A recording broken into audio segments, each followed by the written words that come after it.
Hallo und guten Abend. Welcome everybody. Normalerweise kommt jetzt ein Applaus.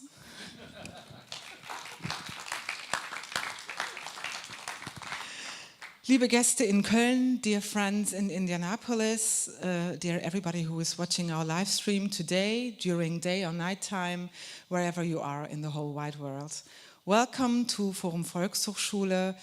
Welcome to a place at which you are always welcome and you can discuss any topic that you want to talk about. This is the place where we can do it openly and freely and we are very happy that you are here. Eigentlich mache ich die Begrüßung auf Deutsch. Meine liebe Kollegin vom Amerika-Haus wird es gleich auf Englisch machen. Schön, dass Sie alle da sind, dass ihr alle hier seid. Willkommen zu einem ganz besonderen Abend in Köln. Wir haben Abendzeit und unsere KollegInnen in Indianapolis haben jetzt 12:30 Uhr Mittagszeit und sind uns zugeschaltet. Heute kommen wir wie immer jährlich zusammen am Vorabend des International Day Against Homophobia, Biphobia and Transphobia, dem IDAHOBITA 2023. Wir kommen aber auch zusammen, weil wir uns in der Aktionswoche Verbrannte Bücher 2023 befinden. Und dieses Thema, das wir heute Abend gemeinsam besprechen, Burnt&Banned, vereint ganz viele unterschiedliche menschenrechtliche Faktoren und die wollen wir mit Ihnen heute Abend gemeinsam begehen. Diese beiden uns sehr, sehr wichtigen und am Herzen liegenden Themen lassen sich eben auf eine ganz besondere und zeitlich sehr, sehr dringliche Weise in der politischen Bildung, der wir uns alle verpflichtet fühlen, zusammenbringen.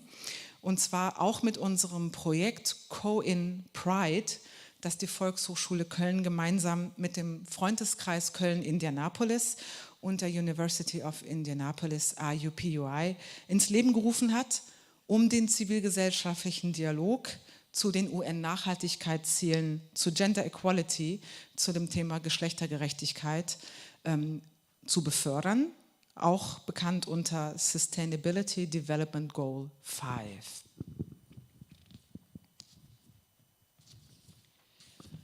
Liebe Gäste, Sie werden vielleicht an der einen oder anderen Stelle das Wort Pride schon gesehen haben oder unser Logo. Pride setzt sich in beiden Partnerstädten Köln und Indianapolis für eine stärkere Sichtbarkeit queeren Lebens, die menschenrechtliche Diskussion und die Vernetzung queerer Organisationen in beiden Städten stark ein. Wir wollen alle den menschenrechtlichen Dialog befördern, wir wollen zum Austausch und zum Empowerment aufrufen, denn wir alle handeln nach der Maxime Queer Rights are Human Rights. Und wir freuen uns, dass wir dieses Projekt Pride mit Mitteln des Programms Urban Exchange Network, gefördert vom Deutschen Volkshochschulverband International und dem Auswärtigen Amt, realisieren können. Und wir haben im Laufe der Projektlaufzeit, das sind 10 Monate, diverse Formate in petto, die wir dieses Jahr gemeinsam im Rahmen des Projekts umsetzen werden und zu denen Sie natürlich alle herzlich eingeladen sind. Fragen Sie gerne nach. Wir geben Ihnen Antworten.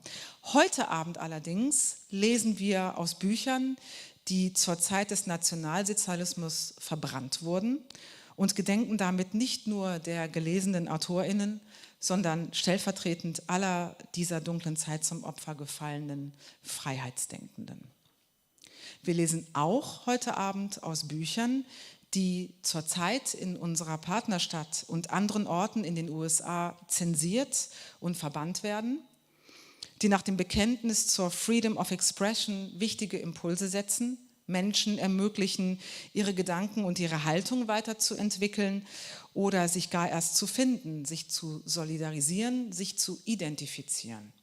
Und wir fragen heute Abend auch ExpertInnen hier und in Indianapolis, was Zensur bewirken kann und auch schon bewirkt, was dahinter steht und wie wir als Zivilgesellschaften damit umgehen.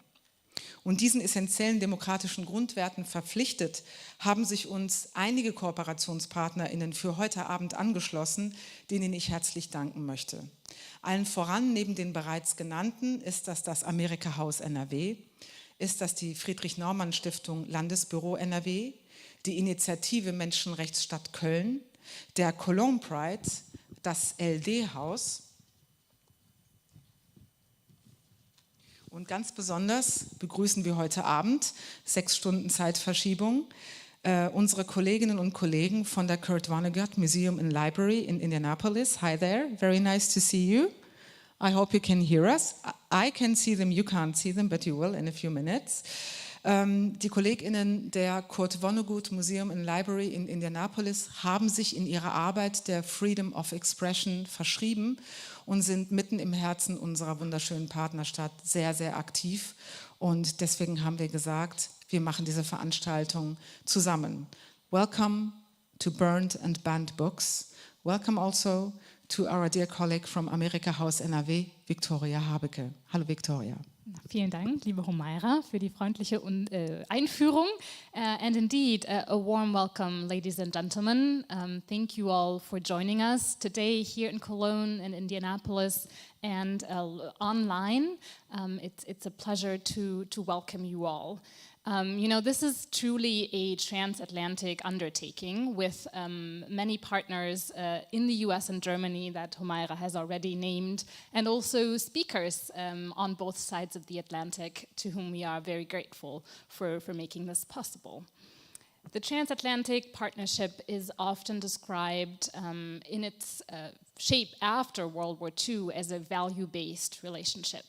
Some of the values that the US and Germany share are freedom, democracy, a commitment to human rights, to freedom of expression, to rule of law. Protecting these values also means drawing attention to instances where they were or are violated. And that's why we today want to raise awareness around censorship and its effects on societies on both sides of the Atlantic. Censorship in its probably most brutal shape in the form of book burnings by the Nazis in the 30s, but also censorship that happens today, for example, in the US, in the form of banning books from schools and other places, from making them inaccessible. So we're grateful to our speakers and we're grateful to our moderator for this evening, who I now have the pleasure of introducing. Dr. Elisabeth Schäfer-Wünsche will lead us through the program. She is a scholar of North American Studies. She has taught at different universities in Germany and also at the University of Nijmegen in the Netherlands. She was the speaker of a research network founded by the German Research Foundation, so one of the most prestigious research organizations in Germany. She retired from the University of Bonn in 2017, but has remained very active since then, teaching classes, speaking at events, and moderating panel discussions such as the one tonight. Her research and teaching have focused on many different topics related to the US, including race and gender, autobiography and memoir, and digital forms of self-narration, as well as celebrity politics. I think we've seen quite a bit of that in recent years. She actually has a forthcoming publication on Donald Trump and Black activism, so that should be interesting.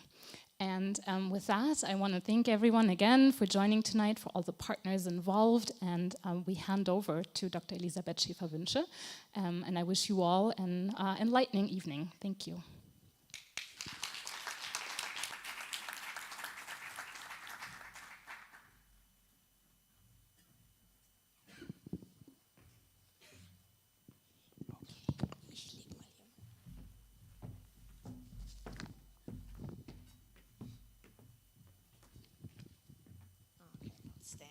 I hope you can all hear me.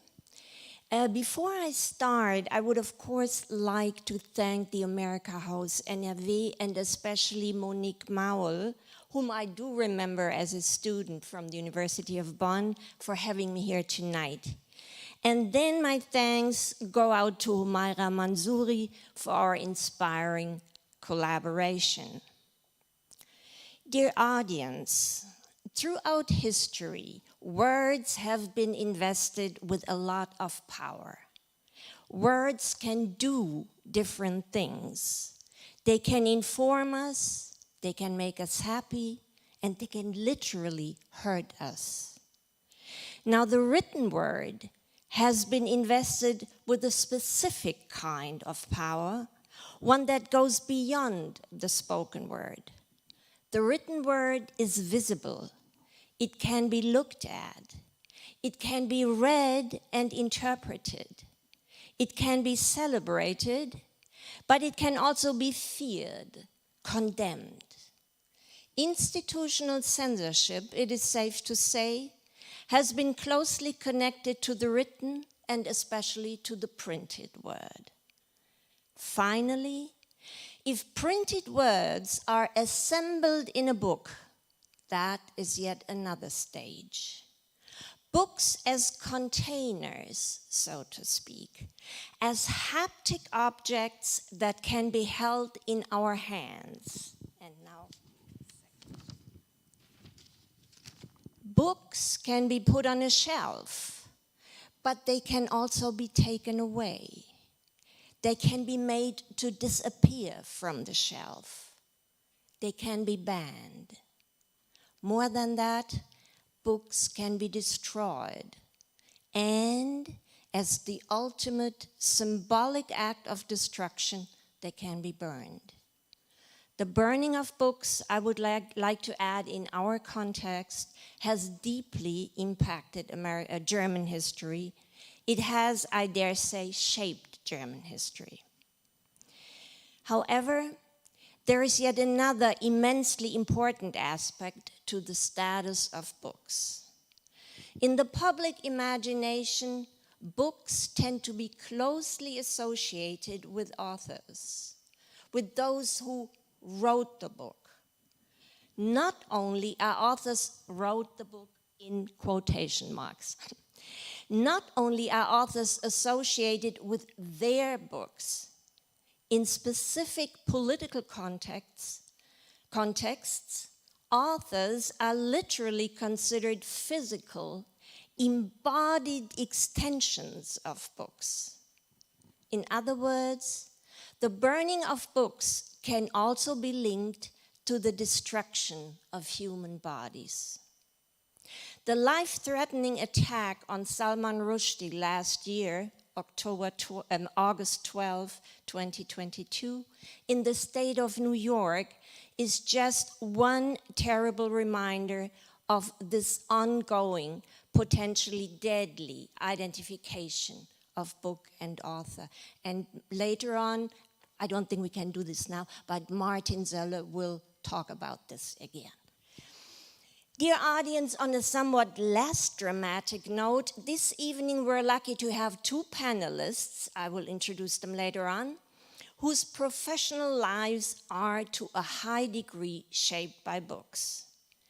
And this encompasses the circulation of books, but also the possible threats to this circulation and therefore to the reading of books.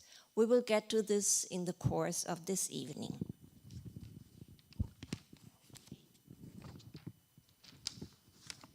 Now, physically standing here in Cologne on the evening before IDAHOBITA 2023, in dialogue with the Kurt Vonnegut Museum and Library in Indianapolis, I would like to draw our attention to some issues that all intersect, even if they at times involve contradictions.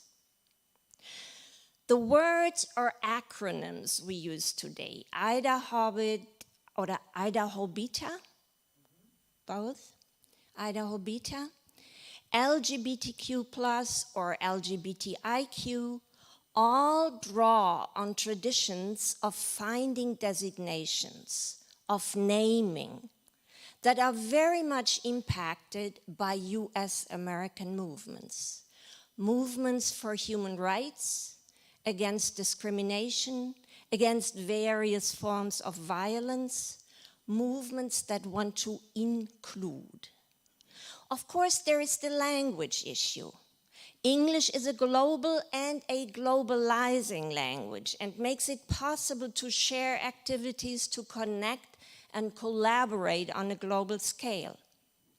But it also becomes obvious that a lot of general input, a lot of current inspiration for global, in the broadest sense, human rights movements does come out of the US. And also, when we look at threats to these human rights and the legalized banning of books and at physical threats to authors, we tend to look primarily to autocratic regimes in Eastern European countries, to the Russian Federation, for example. And we also especially look towards Iran. In other words, we quite often look east.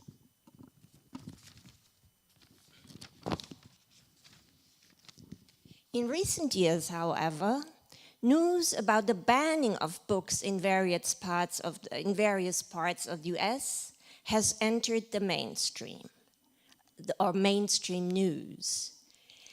It no longer, given the many articles we read, the many times book bannings are addressed, it no longer appears like an exceptional kind of news. These events make news almost every day.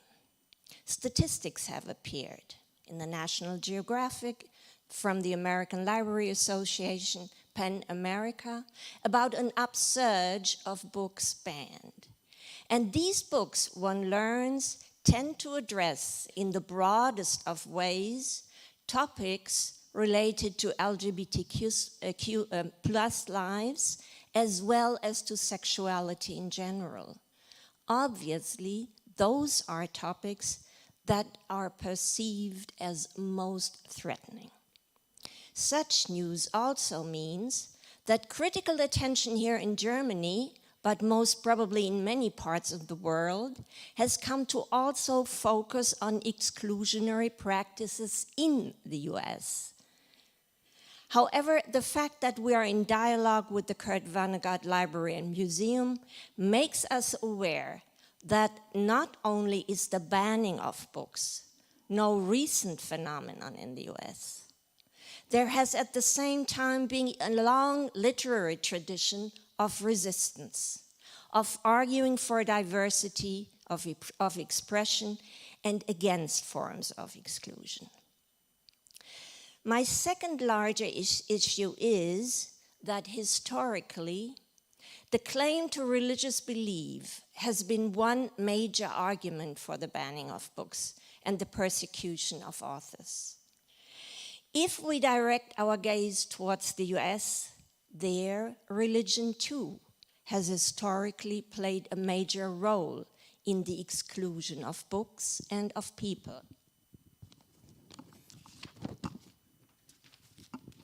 Yet, in the US, we also have the issue of race, of slavery as an institution, and of resistance against racism as a political and social practice.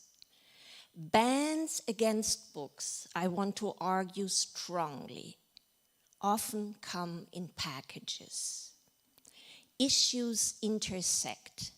Religion, gender and sexuality, race, racism, all come into play. Not always at the same time, of course, but they do impact on each other. Finally, it has indeed been a tradition that these packages have been wrapped in claims to, quote unquote, protect our children. In other words, book bans are intensely intertwined with the control of education and thus the control of young lives. Let me now come to the end of my input in today's discussion. I have spoken of issues that intersect in the banning of books. I have also addressed the rise in a rhetoric and in practices of exclusion in the US in recent years. I would now like to emphasize that these practices do travel. Hungary, as a member of the European Union, has been trying to establish itself as a center for bans and exclusions, and it wants to work on a transnational scale. There is a lively exchange between some groups who push for bans in the US and those who put themselves up as illiberal Democrats.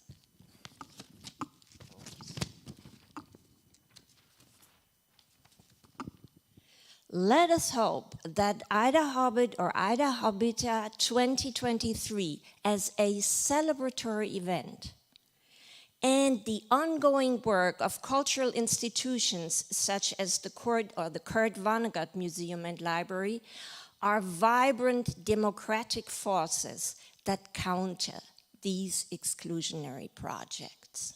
Thank you very much for your attention.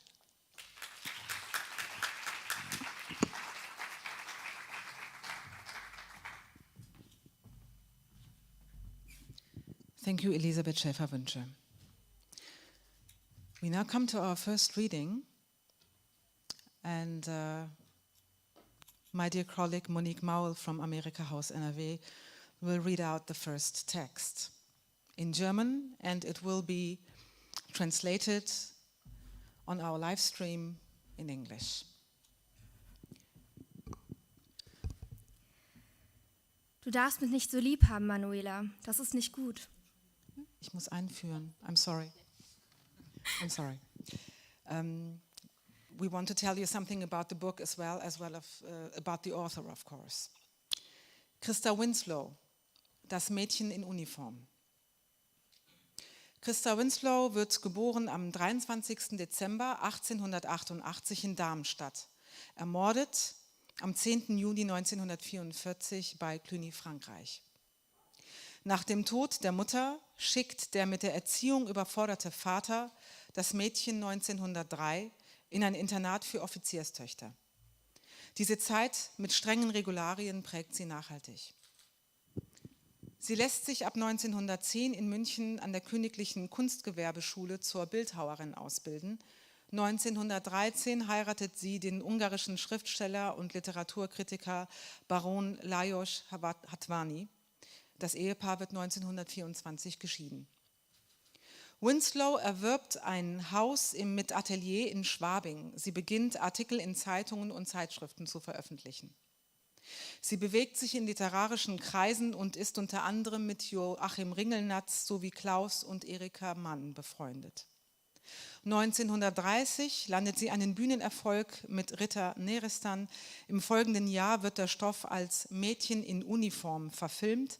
Es folgt die Romanfassung unter dem Titel Das Mädchen Manuela. Mit ihrer Geliebten Dorothy Thompson, die nach der Machtergreifung der Nazis Deutschland verlassen muss, zieht sie nach Amerika, wo sie weiter Artikel schreibt und sich erfolglos als Drehbuchautorin in Hollywood versucht. Sie kehrt allein nach Europa zurück und lässt sich in Südfrankreich nieder, wo sie mit ihrer Lebensgefährtin Simone Jantet lebt. Ihre Werke stehen auf der Liste schädlichen und unerwünschten Schrifttums.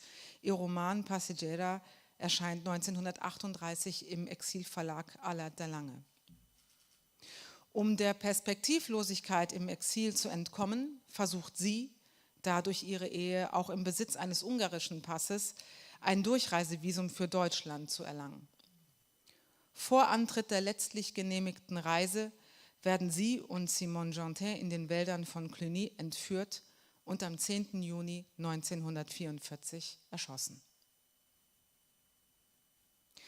Zum Buch. Die 14-jährige Manuela von Meinhardis, Tochter eines Offiziers, wird nach dem Tod der Mutter in einen Stift für verarmte höhere Töchter nach Potsdam geschickt. Der Erziehungsstil ist in diesem Internat nach wie vor von preußischem Drill und dem Fehlen menschlicher Nähe geprägt. Die Soldatentöchter sollen dort zu Soldatenmüttern erzogen werden. Die Oberin der Schule geht, wie Friedrich der Große, am Stock und erlässt Tagesbefehle, wie in den Zeiten des Siebenjährigen Krieges.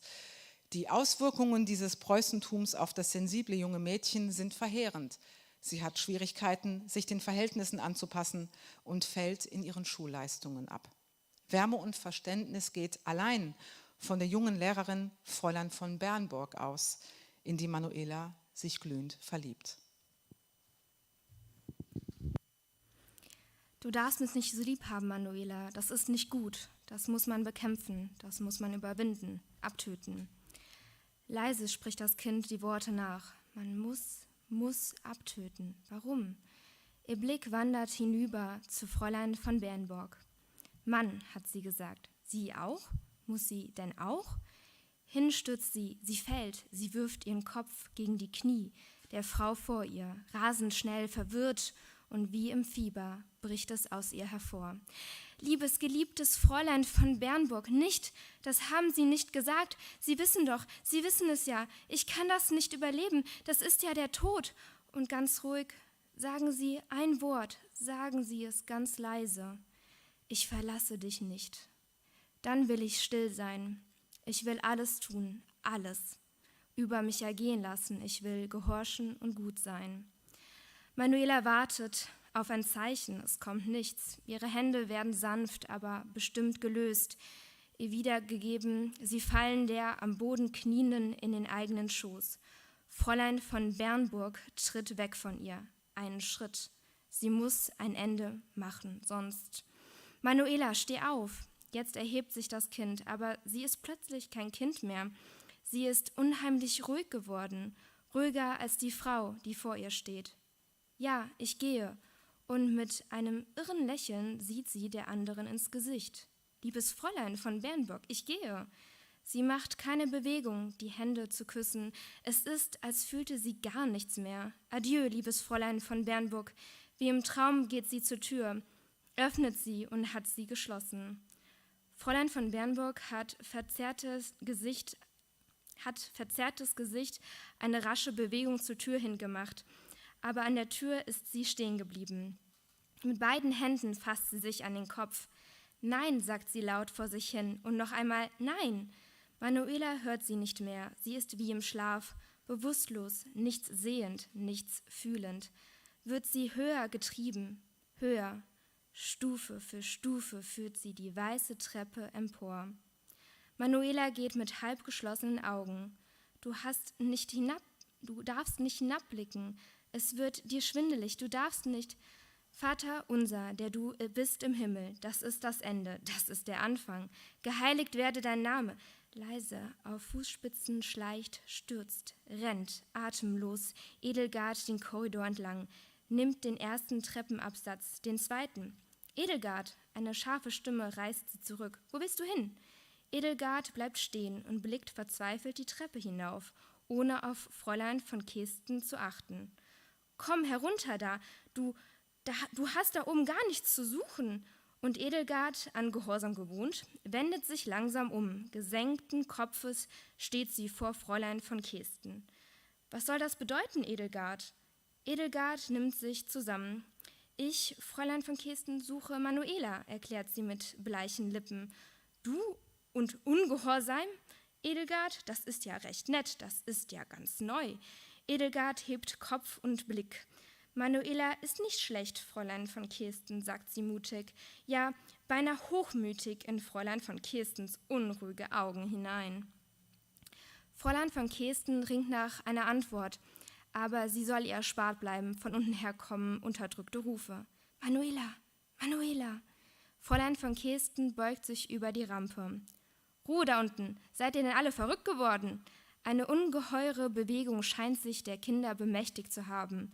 Empörung flackert auf, Angst, unerklärliche Angst. Denn der unteren Korridor entlang rennen sie. Manuela, alle Türen öffnen sie. Manuela! Im Schlafsaal in den leeren Schulklassen hört man es leise fragen. Manuela, komm mit, herrscht Fräulein von Kesten Edelgard an und eilt nach unten. Aber schon kommt es näher, schon jagt es die Treppe hinauf, drückt einfach Fräulein von Kesten an die Mauer und stimmt weiter. Vor Fräulein von Bernburgs Tür macht sie Halt. Keine Antwort kommt auf ihr Klopfen, die Tür ist verschlossen. Mit letztem Mut trommelt Oda gegen die Tür. Manuela! Aber Manuela ist weit weg, sie will nichts mehr hören. Oder hört wirklich nichts mehr. Ganz oben, beim allerletzten Treppenabsatz, steht sie am Fenster. Weit sieht man da über Baumgipfel und Dächer. Es ist ein hohes, schmales Giebelfenster. Das Gesims geht ihr kaum bis zum Knie. Mit der einen Hand hat sie den Fensterflügel geöffnet. Mit der anderen hält sie sich fest. Die frische Luft weht um ihre Stirn.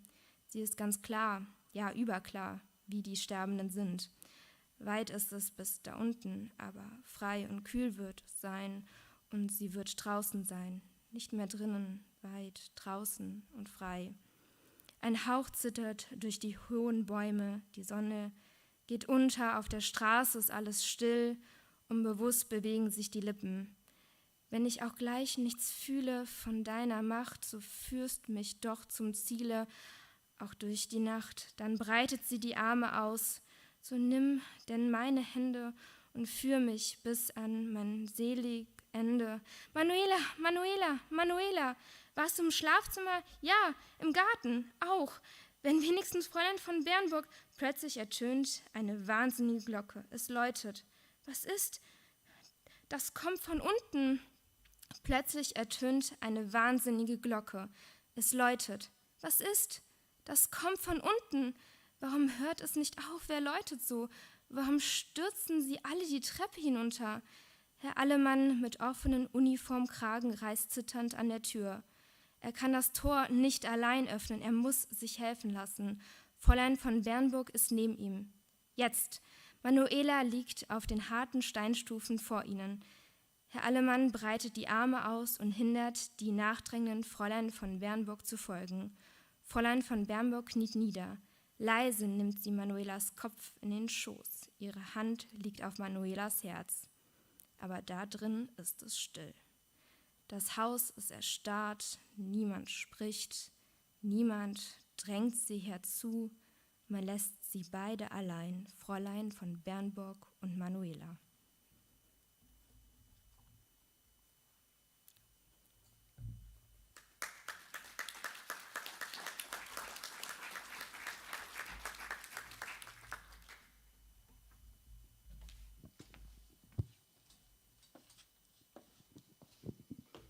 Das war eine Passage aus Christa Winslow, Das Mädchen in Uniform.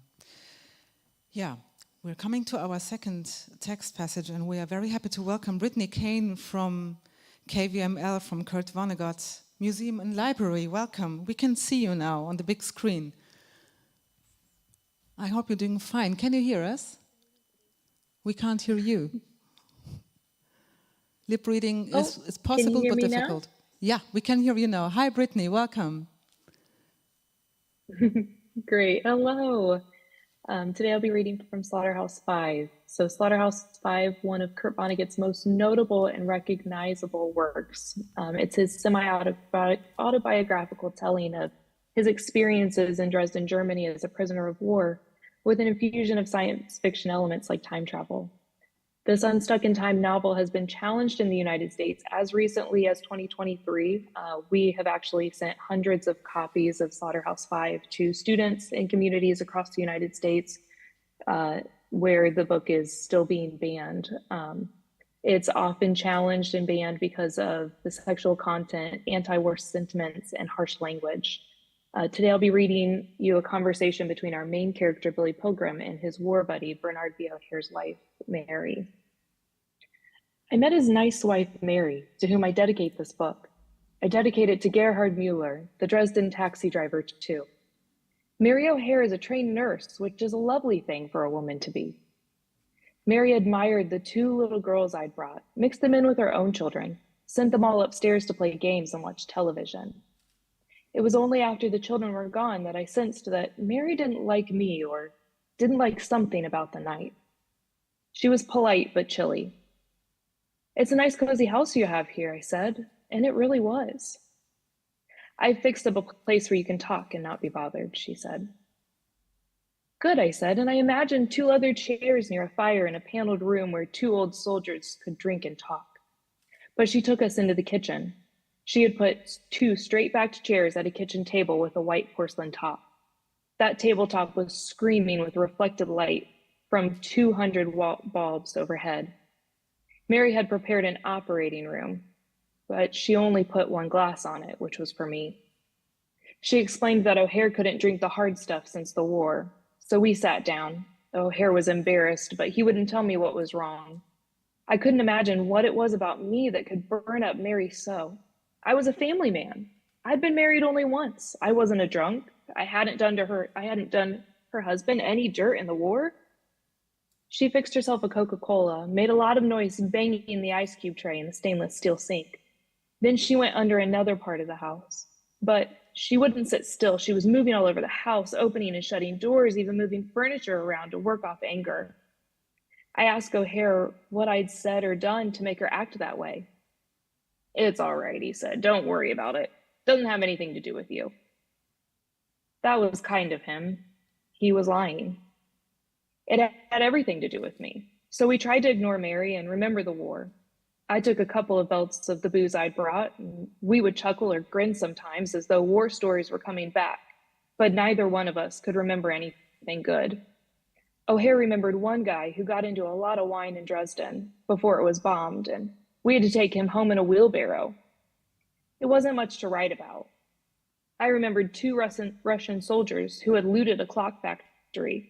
They had a horse-drawn wagon full of clocks. They were happy and drunk. They were smoking huge cigarettes they had rolled in newspaper.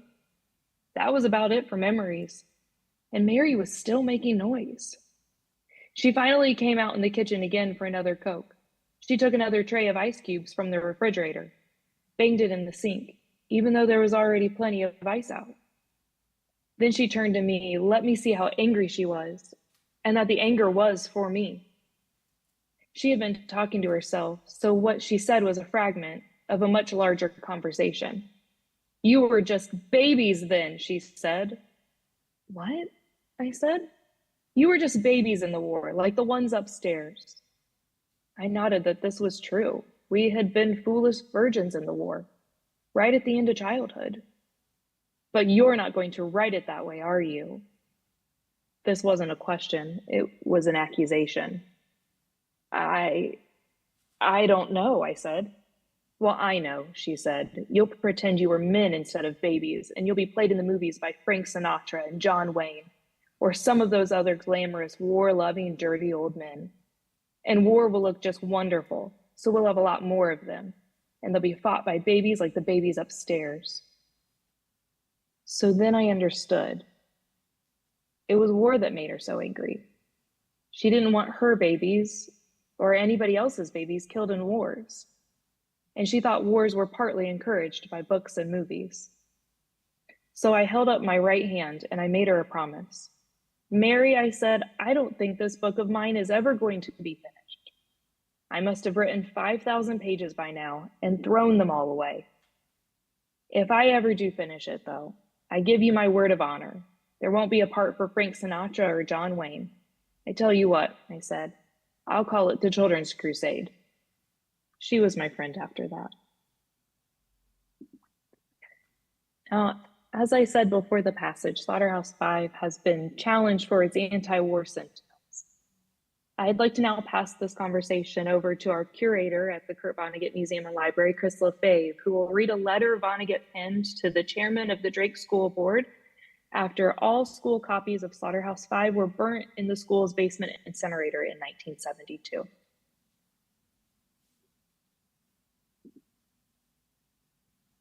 Hi there, folks. I hope you can hear me. Dear Mr. McCarthy, I am writing to you in your capacity as chairman of the Drake School Board. I am among those American writers whose books have been destroyed in the now famous furnace of your school. Certain members of your community have suggested that my work is evil. This is extraordinarily insulting to me. The news from Drake indicates to me that books and writers are very unreal to you people. I am writing this letter to let you know how real I am. I want you to know, too, that my publisher and I have done absolutely nothing to exploit the disgusting news from Drake. We are not clapping each other on the back, crowing about all the books we will sell because of the news. We have declined to go on television, have written no fiery letters to editorial pages, have granted no lengthy interviews. We are angered and sickened and saddened, and no copies of this letter have been sent to anybody else. You now hold the only copy in your hands. It is a strictly private letter from me to the people of Drake, who have done so much to damage my reputation in the eyes of their children and then in the eyes of the world. Do you have the courage and ordinary decency to show this letter to the people? Or will it too be consigned to the fires of your furnace? I gather from what I read in the papers and hear on television that you imagine me, and some other writers too, as being sort of rat-like people who enjoy making money from poisoning the minds of young people. I am in fact a large, strong person, 51 years old, who did a lot of farm work as a boy, who is good with tools. I have raised 6 children, 3 of my own and 3 adopted. They have all turned out well. 2 of them are farmers. I am a combat infantry veteran from World War II and hold a Purple Heart. I have earned whatever I own by hard work. I have never been arrested or sued for anything. I am so much trusted with the young people and by young people that I have served on the faculties of the University of Iowa, Harvard, and the City College of New York. Every year I receive at least a dozen invitations to be commencement speaker at colleges and high schools. My books are probably more widely used in schools than those of any other living American fiction writer. If you were to bother to read my books, to behave as educated persons would, you would learn that they are not sexy and do not argue in favor of wildness of any kind. They beg that people be kinder and more responsible than they often are. It is true that some of the characters speak coarsely. That is because people speak coarsely in real life. Especially soldiers and hardworking men speak coarsely, and even our most sheltered children know that. And we all know, too, that those words don't really damage children much. They didn't damage us when we were young. It was evil deeds and lying that hurt us. After I have said all this, I am sure you are still ready to respond, in fact, yes, yes, but it still remains our right and our responsibility to decide what books our children are going to be made to read in our community.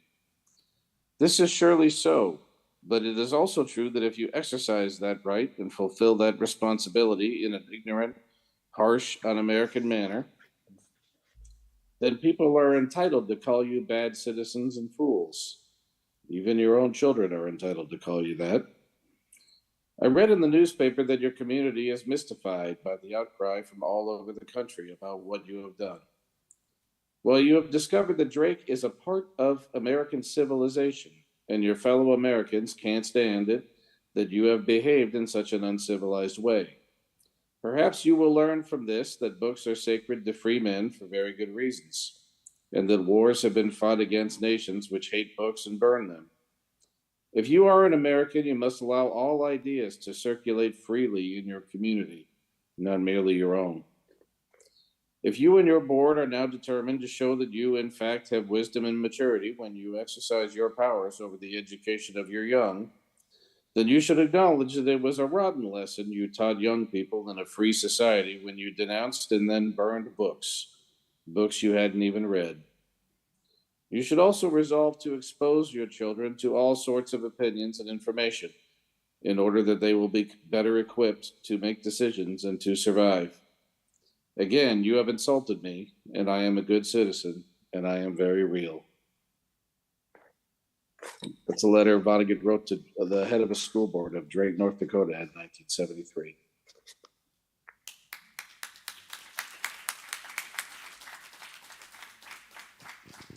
Thank you, Chris, and thank you, Brittany. We will be back with you in a minute. And we carry on with a German text passage.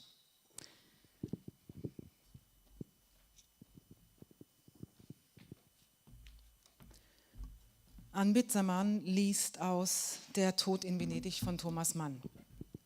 Thomas Mann wird am 6. Juni 1875 in Lübeck geboren. Er ist der zweite Sohn einer großbürgerlichen Kaufmannsfamilie. Sein älterer Bruder Heinrich wird ebenfalls Schriftsteller. Thomas hasst die Schule und verlässt das Gymnasium ohne Abitur. Als er mit 21 Jahren volljährig ist und aus dem Erbe des Vaters genug Geld zum Leben erhält, beschließt er, freier Schriftsteller zu werden. Er reist mit Heinrich nach Italien, arbeitet in der Redaktion der Satirezeitschrift Simplicissimus und schreibt an seinem ersten Roman Buddenbrooks, der 1901 erscheint und ihn sofort berühmt macht. Der Literaturnobelpreis, den er 1929 erhält, beruht vor allem auf diesem ersten Buch. Trotz seiner homoerotischen Neigungen heiratet er 1905 die reiche Jüdin Katja Pringsheim. Sie haben 6 Kinder, darunter Klaus, Erika und Goloman, die ebenfalls als SchriftstellerInnen bekannt werden. 1912 erscheint die Novelle Der Tod in Venedig, 1924 der Roman Der Zauberberg. In den 30er Jahren gerät er ins Visier der Nationalsozialisten, gegen die er sich in öffentlichen Reden ausspricht. Seine Schriften werden verboten. Nach der Machtergreifung Hitlers kehrt er von einer Vortragsreise nicht mehr nach Deutschland zurück. Zunächst leben die Manns in der Schweiz, 1938 emigrieren sie in die USA, 1944 nimmt Mann die amerikanische Staatsbürgerschaft an. Nach dem Krieg besucht Thomas Mann Deutschland nur noch sporadisch. Als die Manns 1952 nach Europa zurückkehren, gehen sie zurück in die Schweiz. Thomas Mann stirbt am 12. August 1955 in Zürich. Über das Buch. Mit Mitte 30 verfasste Thomas Mann diese Novelle, die vor autobiografischen Elementen geradezu strotzt. Er schildert das Verhängnis einer Künstlernatur, wie der Dichter selbst eine war. Dieser Künstler ist der Schriftsteller Gustav Aschenbach, den ein seltsames Fernweh zur Ferienreise nach Venedig lockt. Vor der Kulisse dieser Stadt des Verfalls entspinnt sich für Aschenbach eine ungeheuerliche Romanze zu einem halbwüchsigen Knaben. Ganz der vergeistigte Romancier vergöttert er den blondgelockten Jüngling als Ideal der Schönheit und als lebendig gewordenes Kunstwerk. Es dauert eine Weile, bis er sich eingesteht, dass er das Unvorstellbare für den Jungen empfindet: Liebe.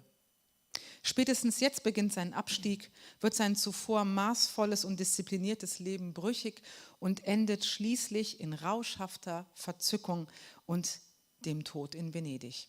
Thomas Mann stattete seine meisterhafte Novelle mit einem reichen mythologischen und ästhetischen Subtext aus. Anbit Saman. Dankeschön.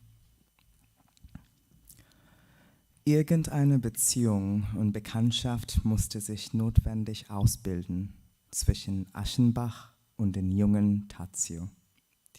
Und mit durchdringender Freude konnte der Ältere feststellen, dass Teilnahme und Aufmerksamkeit nicht völlig unerwidert bleiben.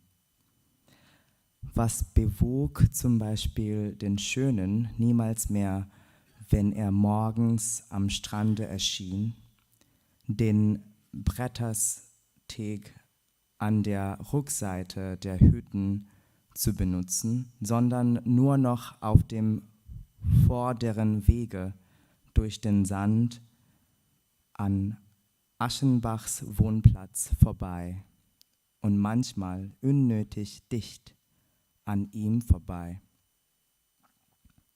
Sein Tisch, sein Stuhl fast streifend zur Hütte der Seien zu schlendern. I'm very nervous, sorry, it's a burnt book. Wirkte so die Anziehung, die Faszination eines überlegenen Gefühls auf seinen zarten und gedankenlosen Gegenstand. Aschenbach erwartete täglich Tadzios Auftreten und zuweilen tat er, als sei er beschäftigt, wenn es sich vollzog und ließ den Schönen scheinbar unbeachtet vorübergehen. Zuweilen aber auch blickte er auf und ihre Blicke trafen sich. Sie waren beide tief ernst, wenn das geschah.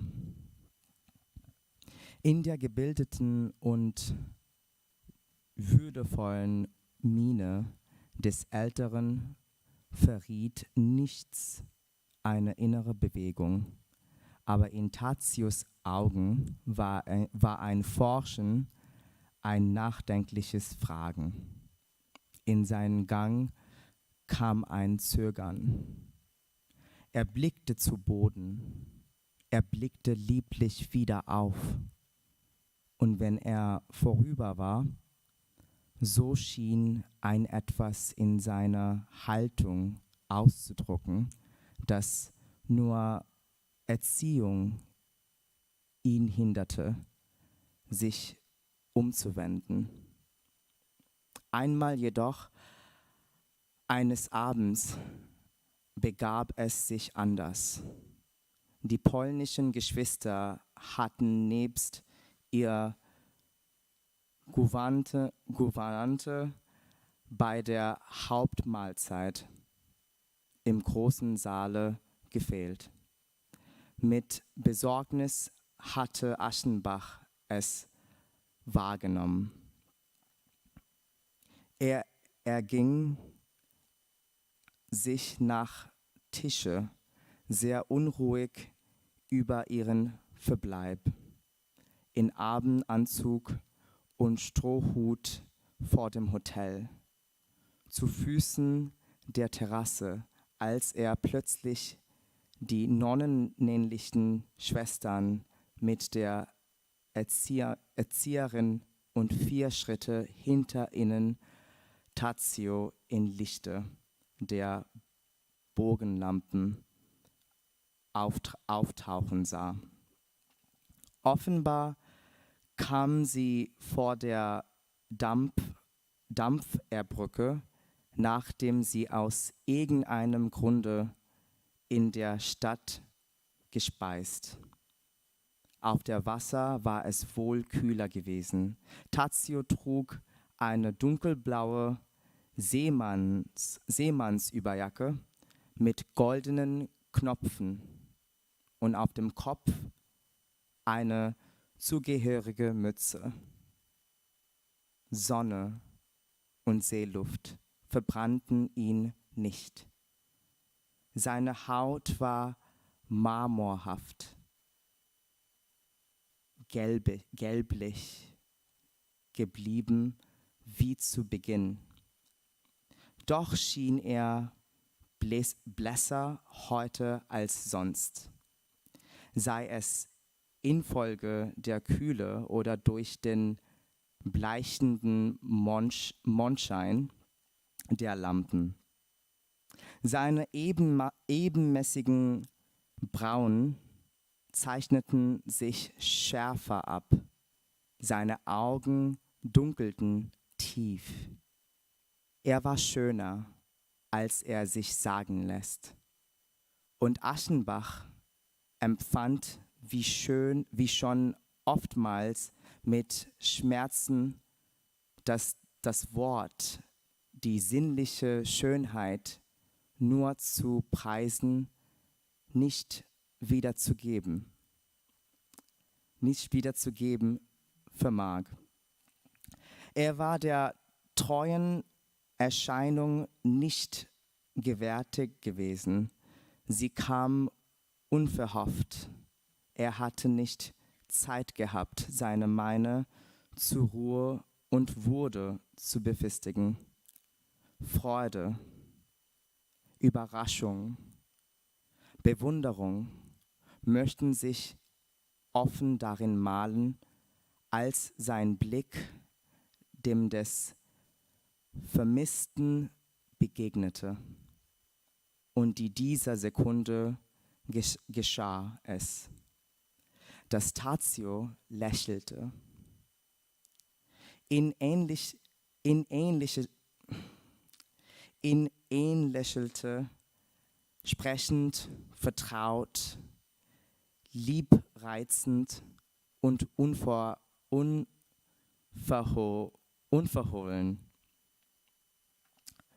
mit Lippen, die sich im Lächeln erst langsam öffneten.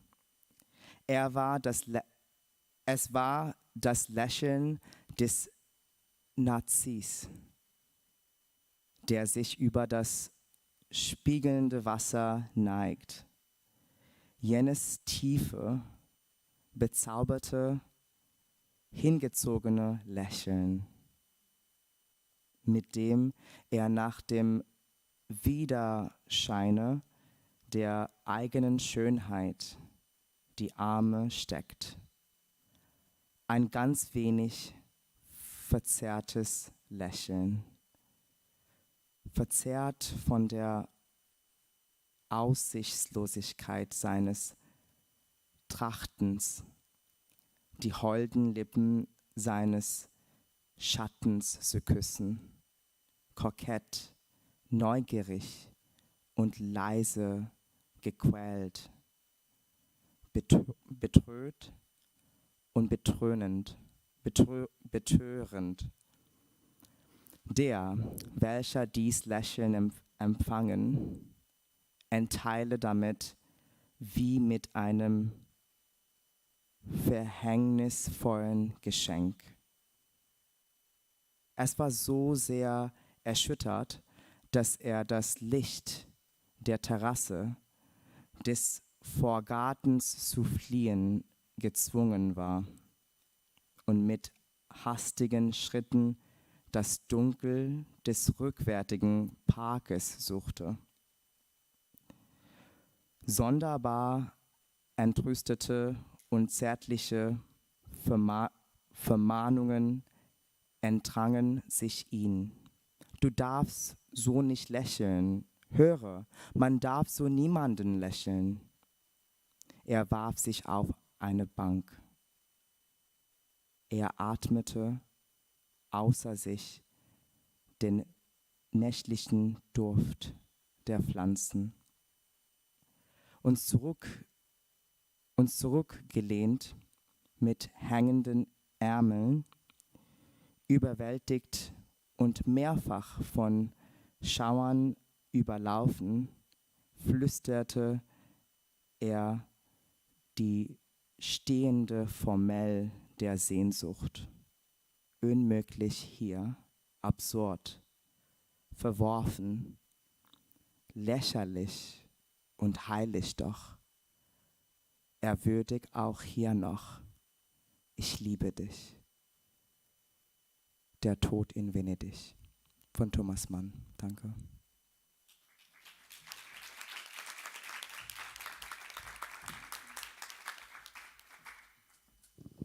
Anbitsermann, Dankeschön.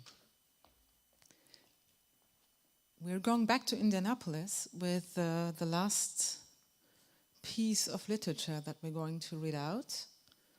And it's not going to be Chris, I think it is going to be Path. Dear Path, are you with us? Yeah, I'm right here. Great. Welcome. Welcome back, Path. Very nice to have you here. Yeah.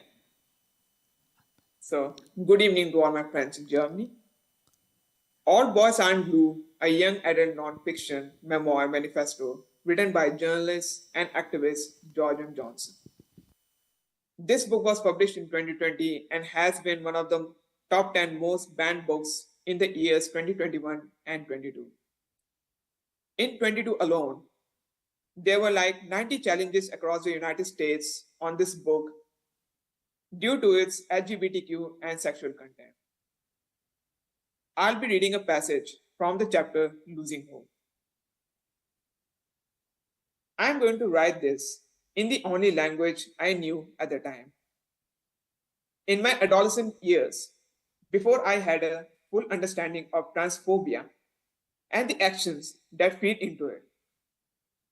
Knowing what I know now, there would have never been the misgendering or the switching between your birth name, Germain, and a chosen name, Hope. There would never have been this loving you while still being fearful of being in public with you.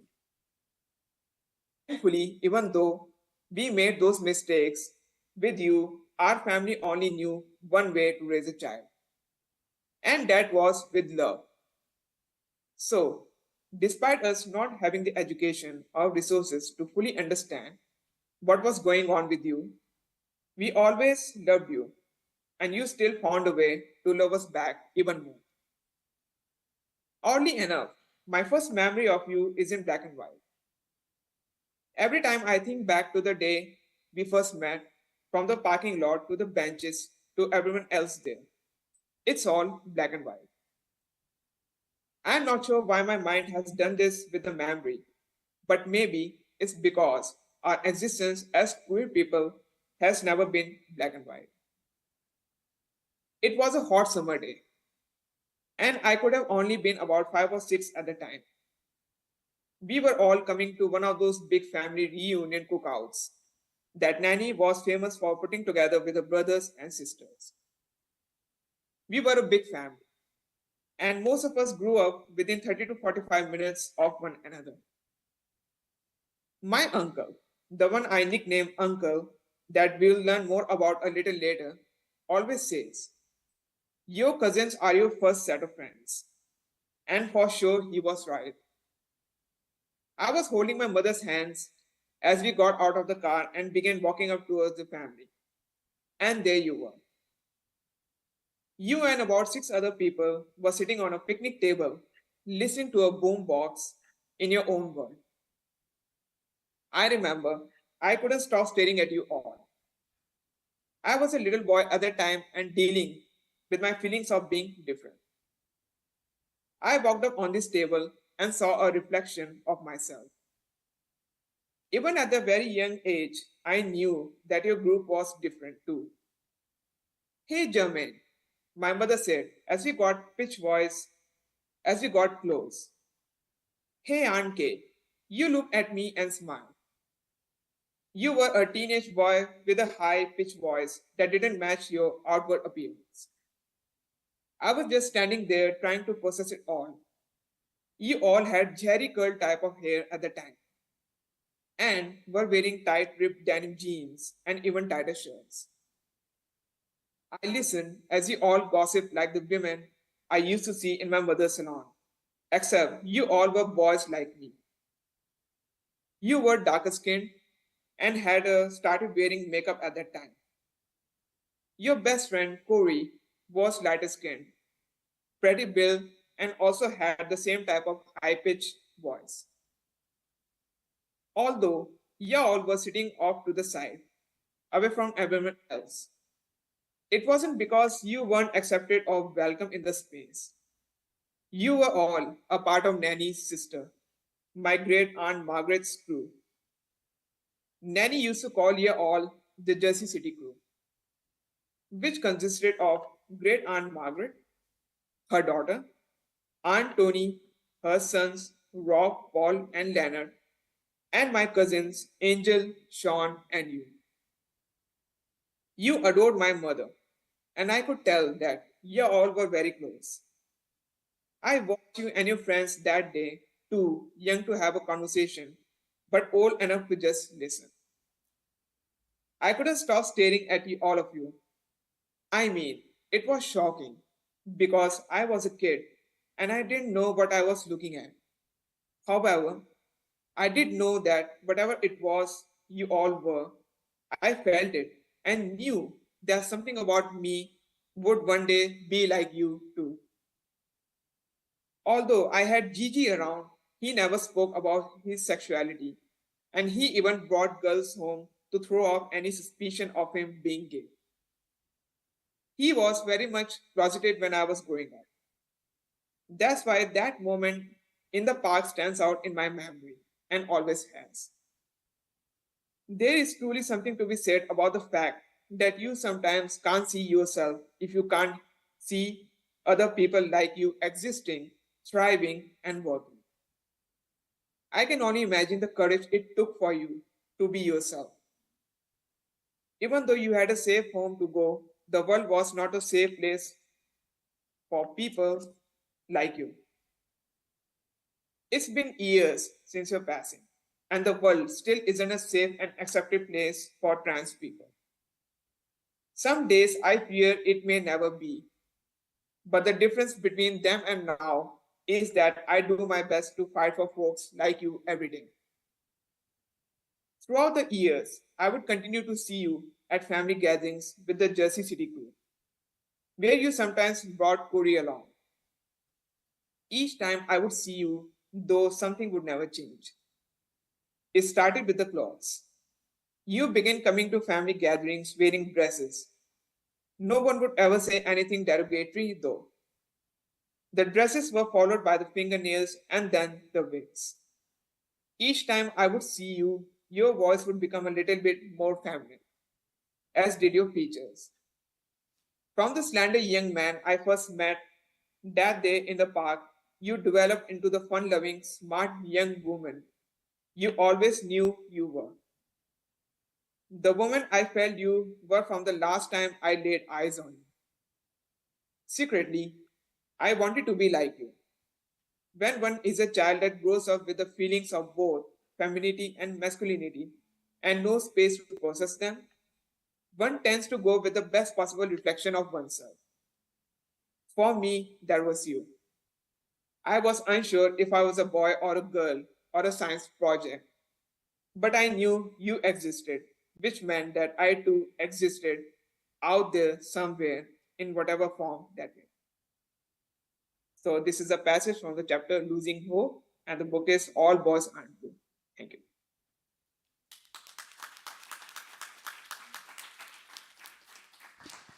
Thank you very much, dear Parth, for reading out of this book, All Boys Aren't Blue, George M. Johnson. I just read that on a ranking of banned books in American school districts in the years 21 and 22. This book, All Boys Aren't Blue, was on in the second highest ranking. So thank you especially for that, for reading out this passage out of this book. Thank you very much, Parth. And now I would like to welcome Elisabeth back on stage and also Martin Sölle for the panel. Welcome back.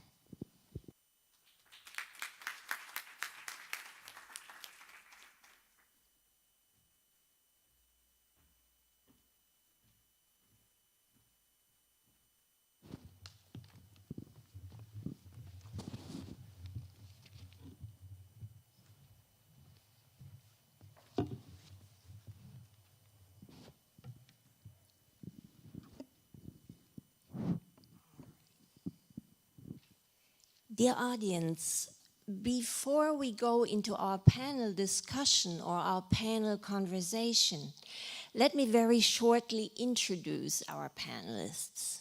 And I would like to start with Martin Sölle right here. Martin Sölle's life has indeed been part of Cologne's history. As he himself puts it, and I quote, "I am a bookseller by profession," unquote. And he has been that for more than 35 years. And now I'm quoting again. "As such, I have been committed to the freedom of opinion and above all of the printed word." And that reminds me of my short introduction as stressing the importance of the printed word. Moreover, from a store and a general meeting point called Der andere Buchladen Wahlenstraße, the other bookstore Wahlenstraße, he has moved on to the Buchsalon Ehrenfeld. The Booksalon Ehrenfeld, where a lot of events have been hosted. Beyond that, he has been involved in the Zentrum Schwule Geschichte, Center for Gay History, and in the NS Documentation Center of Cologne, of which he is now the chair. Let me stop here, even if there's much more to say. Welcome, Martin Sölle. I now move. Okay. Thank you very much. I have one correction. I'm not the chair of the NS Documentation, just on the Förderverein. Oh, of the Förderverein. I'm sorry. Okay, thank you. I now move on to our second panelist, Chris Lefebvre. And yep. Chris Lefebvre is the Kurt Vonnegut Memorial Library Curator. He was, as he tells it, introduced to the work of Kurt Vonnegut while attending Ball State University at the tender age of 23. His first book was Breakfast of Champions, and I think I need to show this because I found it on my own bookshelf. So as Chris tells us, his first book was Breakfast of Champions, followed closely by reading the short story collection Welcome to the Monkey House, read on the very night Kurt Vonnegut died. Chris continued to admire Kurt Vonnegut's work also throughout the time when he played in bluegrass bands in Chicago, Illinois. Dear audience, let us not forget that while our focus today is books, music is also a cultural practice that has attracted bands by those in power. Back to Chris Lefebvre. He has a master's degree in library science from Indiana University and began volunteering at the Vonnegut Library in 2011 at the grand opening. He became curator in 2012 and has continued to serve the organization to this day. Welcome, Chris Lefebvre. Thank you. Thank you for having me. All right. And now, the audience, it is time for our panel discussion. And my first question goes to Martin Zeller, right next to me. Martin, I learned that just 5 days ago in your Buchsalon Ehrenfeld, and I assume it was also in connection with IDAHOBITA, there was a reading to remember the book burnings by National Socialists in May 1933. In other words, a remembrance of the burnings that took place exactly 90 years ago. Would you want to tell us about the event at your Buchsalon? How did the audience come into play? A salon, after all, is a rather intimate place. So would you like to tell us something about that event? Yes, we have, at least we have 3 days to remember in these days of May 2023, 90 years ago, in 1933. It started with the book burning in the Institute of Magnus Hirschfeld in Berlin on 6th of May 33, and then continued the books burning, the central book burning in Berlin on 10th of May, and in Cologne it was 1 week later, not because people did hesitate, but they say because it was raining, and so they did it in Cologne 1 week later, on the day which comes tomorrow, 17th of May. From the Documentation Center and our association, we have invented Aktionswoche, a week of remember to all these events. And in the Buchsalon, to your question, we took part of it, and we invited an actor, Christopher. He read some texts of different authors who were burned, and was very impressionating. He did it like an actor, not just like reading. He made some kind of scenic reading, and read texts from Kurt Tucholsky, Erich Mühsam, and some other authors. Just to explain what happened in general, that were burned were books of Jewish authors, but also of authors who were close to the workers' movement like trade unions and Social Democrat Party, SPD, for sure the Communist Party, KPD, but also other left-wing groups. But there were also, like what we heard before, but in the lecture of Anbit, like an author from Thomas Mann. He was not left-wing, not at all, but he was also an author which were persecuted. But it started at least with, and so I come to the point of our other day, IDAHOBITA, tomorrow. It started at least with the destruction and of the Institute of Magnus Hirschfeld. He had this Institute for, how do you say, Sexualwissenschaft, sexual science, Science of sexuality. Yeah. And they came there on May 6th of May, and it was not the Nazi party or the SS or SR like paramilitary groups, but there were the students, young men, not women, young men who came there and wanted to destroy, and this is very impressioning. In Hirschfeld selber, he could escape before, and he wrote in his diary on May 6th, my institute was looted by Nazi students. On May 10th, some days later, also a large part of our library. My books and things were thrown out on the funeral pyre. I saw these events here in cinema. He escaped to France and later lived in Nizza in cinema and under the deepest mental shock. I think it was not a very special thing that they started exactly on this place, that the beginning of the barbarism took place in this Institute for Sexual Science, of all places. It's no coincidence, since Magnus Hirschfeld had long before been a target and crystallization object of National Socialist propaganda. Even long before 1933, he was attacked, physically attacked in Munich.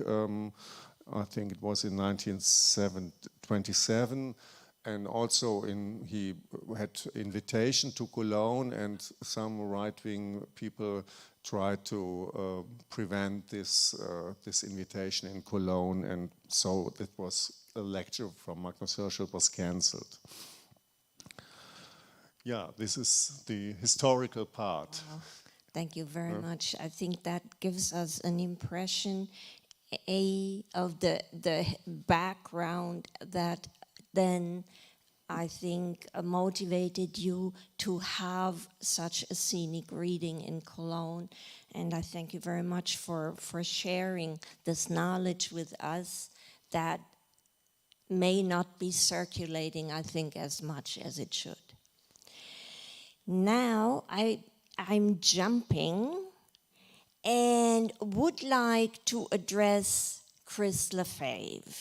My next question goes to you, Chris.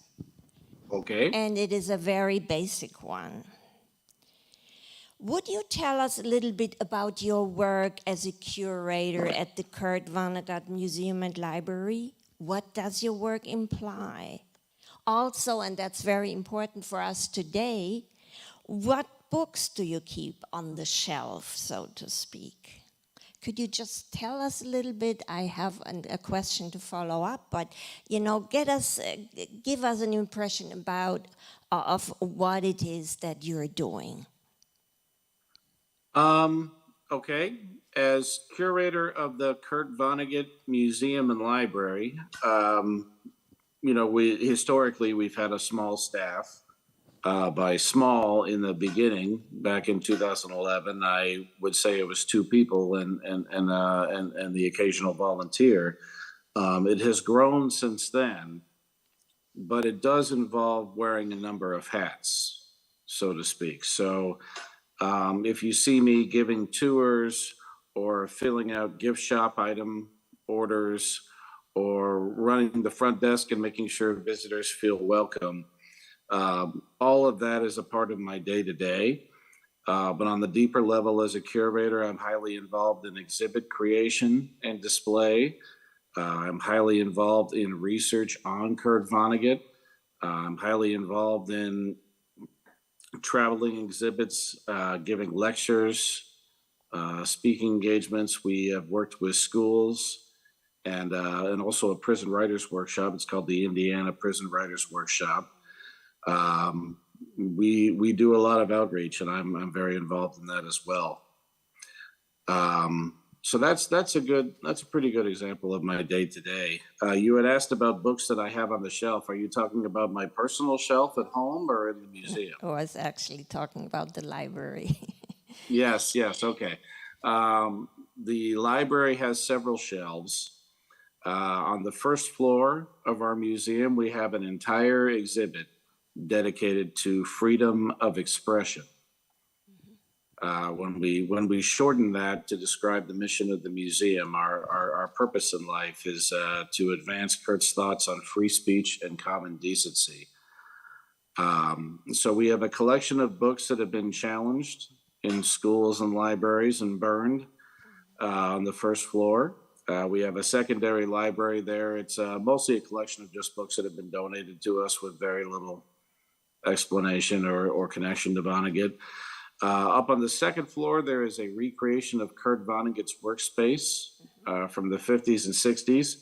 That particular bookshelf is split between books that influenced Vonnegut, authors that were influenced by Kurt Vonnegut, and also Kurt in every language known to humankind. So we have a wonderful collection of Kurt Vonnegut published in foreign languages. And also in our writers' workshop, which is the last library and book collection that I'm going to tell you about, that is a social justice book collection. All right. Thank you very much. That sounds very, very interesting and very inspiring. I have a tiny follow-up question. Who comes to the library? Do schools send students, or and we have been talking about the bans of books and schools being involved, etc. Who comes to the library or to the exhibition also, of course? Yeah, everyone under the sun. You know, we've had we've had visitors in my mind. Often they're traveling. You know, Vonnegut hosts, or Indianapolis is a major city for travelers. We host a number of conventions. The Indianapolis 500 draws car racing fans from all over the world. So we have an international reach, and yeah, so there's very much no rhyme or reason. We have tons of schools that send their students in, both public and private, both religious and non. And yeah, so that's the thing I find most fascinating about banned books, is there doesn't seem to be any rhyme or reason to who may find a particular text objectionable. It doesn't conform to stereotypes a lot of the time. Thank you so much. That is, I think, very, very important. So there is not one group, you know, where you practically know they will ban this and that book. But as you said, it does not follow a strict logic. And I thank you very much for these informations. They're basic, but they give us an idea of what is going on at the museum and at the library. Now, my next question, Martin, goes back to you. And I would like to know that in the many years that you have been involved in documenting the political repression of ideas, of arguments, of opinions circulating through books, you have been doing this work for a long time. Have there been changes? Is there a new focus? Are you doing things differently now?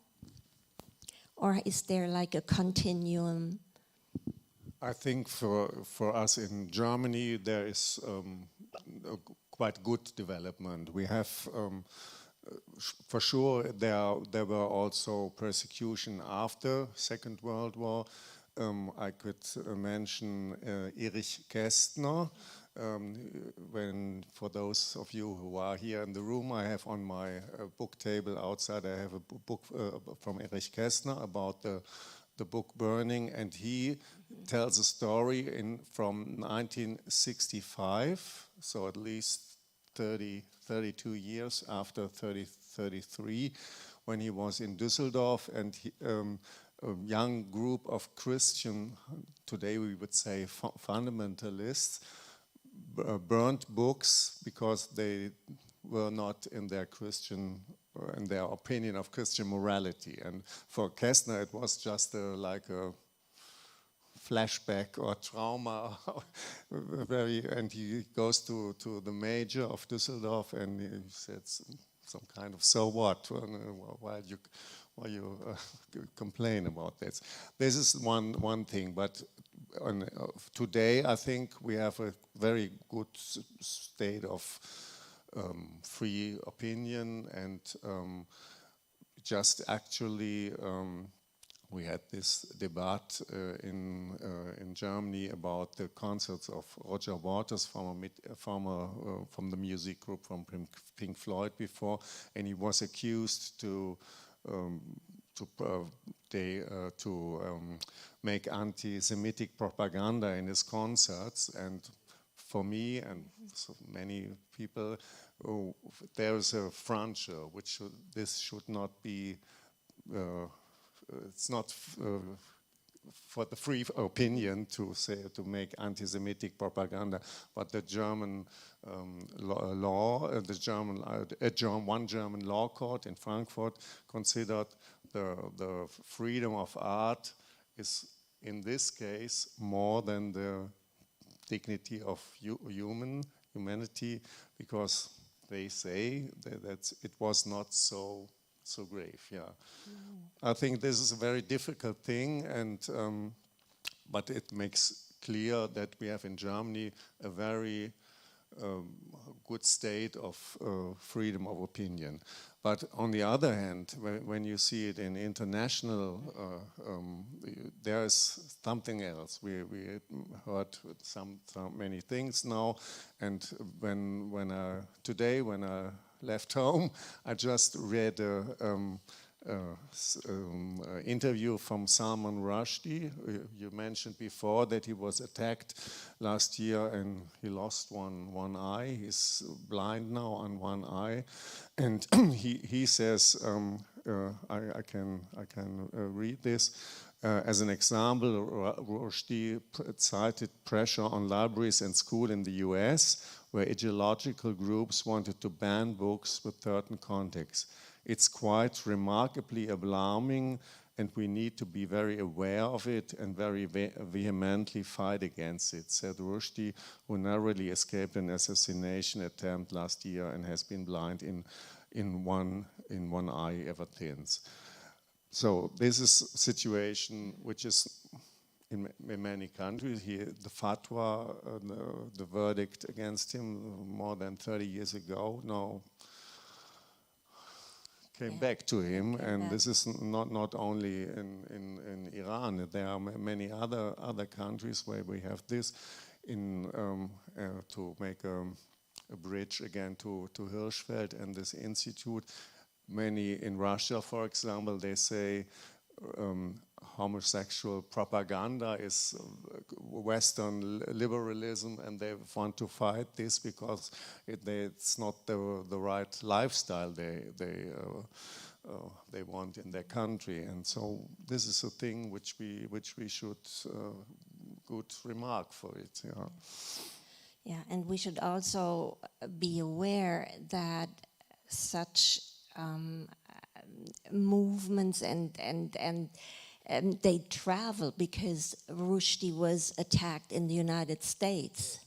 So, I mean, it is not only in certain places, but there is movement, and there is no, in a way for him, no safe space. That is clearly extremely alarming, yes. I would like, Chris, if you don't mind, switch again. And I come with another rather basic question.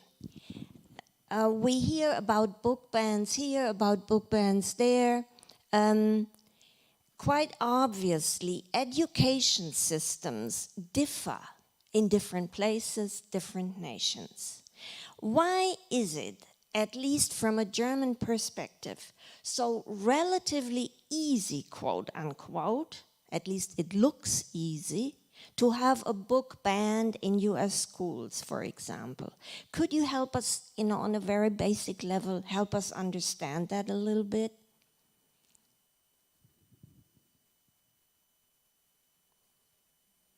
Unmute, Chris. Chris, can you unmute yourself? Yes, absolutely. My apologies. I refer you back to the letter that I read, where Vonnegut was imitating the people who had banned his book, saying it is up to us to decide what books our children will be forced to read in our schools.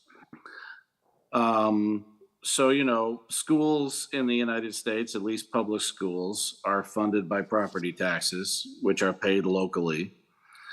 So the school board of any nearby school is going to be comprised of local parents, usually parents who care a lot, as opposed to parents who might be a little bit less engaged or unconcerned with what their children read. And I think, censorship comes from in many forms. Some people are simply conflict averse.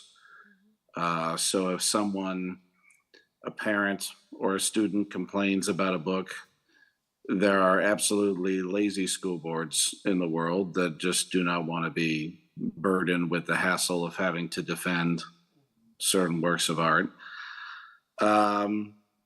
There are some societies that are pretty homogenous in nature, where a book might challenge the local orthodoxy, and that would create probably a louder public outcry against a book.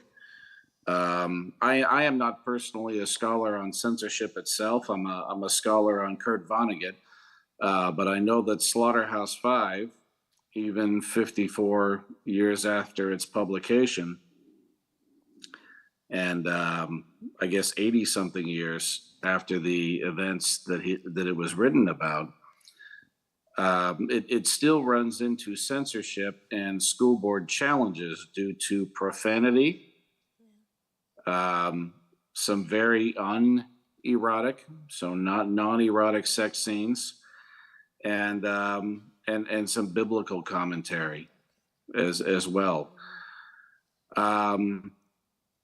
It's hard to speak for someone else. To me, Slaughterhouse-Five is an incredibly engaging read. I think it's important. I think Vonnegut fought in a war and was proud of his service, but he was also horrified by what he had seen and thought it was important to talk about. But this is coming from someone who's read the book 100 times. So it's a very interesting thing. I'm not sure where censorship primarily comes from. If I had to take a wild guess, I'd say it's largely rooted in a place of fear. Fear of the unknown, fear of a future that can change. And it's interesting the role that books play in that. Obviously, books are still incredibly powerful, or we wouldn't be having this discussion at all. Yeah. Thank you very, very much. And I think many people here will agree with that. Thank you so much. I do want to make one more note. There's prior to that letter that I read from Vonnegut's collection, Palm Sunday, on the First Amendment to the United States Constitution, there's a very powerful quote where Vonnegut says, I think it may be said of my generation that we were the first generation of authors to be able to say whatever we wanted without fear of punishment. Now, if you speak to people talking about the First Amendment today in the United States, you're going to see quite an argument between people who feel the First Amendment protects you from the government arresting you or harassing you for your speech, but it does not protect you from the consequences of your speech, i.e. public shaming or job loss. That's a major conversation that we're having in the United States right now. Wow, thank you very much. So, Thank you. Yeah, the process of how books are banned or why books are banned is embedded in large-scale national, I think, and cultural debates. If I may, Martin, I would like to ask you. In my introductory talk, I've mentioned race, quote unquote, as a part of the package for which books are often getting banned. And again, issues intersect. After all, the African-American LGBTQ+ community, for example, is a very visible and vocal one. Now, given the immense changes that we have had in German society, through immigration in the last couple of decades, do race and racism come into the picture in the many setups that you are involved in? You have events that you host at your Buchsalon. You do all kinds of research in various fields. You are involved with organizations. Have you run into debates about race and the banning of books in Germany, or how shall I say, of race as becoming an issue of discussing books as maybe being problematic or not? Have you been running into that at all? Yes, we have many books about these topics, and we have much discussion in Germany. I think this is a very main thing in the moment. Okay. There is some kind of problem, which also mentioned Rushdie in this. If you consider books from former times, and they use like the famous N-word in children's book from Astrid Lindgren, for me it's difficult to say you don't have to use this. This is what you have to consider is in the time when it was written, and so for me you can't transponate our modern opinion on former times. So you have to make it in quotation marks or whatever. But I think you can't make censorship in this way that you make forbidden books because they use some words which are not allowed at that time. Yeah. Okay, and I think that actually connects to the Vonnegut library too, because Vonnegut, as far as I recall, has also seen himself, Chris, correct me if I'm wrong, has also seen himself in the tradition of Mark Twain, for example, as one author in the United States who in the 19th century addressed a lot of social issues, but who also used the N-word. And there is, of course, a large debate among African American parents. Do they want their kids to read this? And the N-word is used a lot. It is not a word that appears here and maybe 55 pages later. It is a name, quote unquote. So you do have parents who would not want their children to be confronted with this.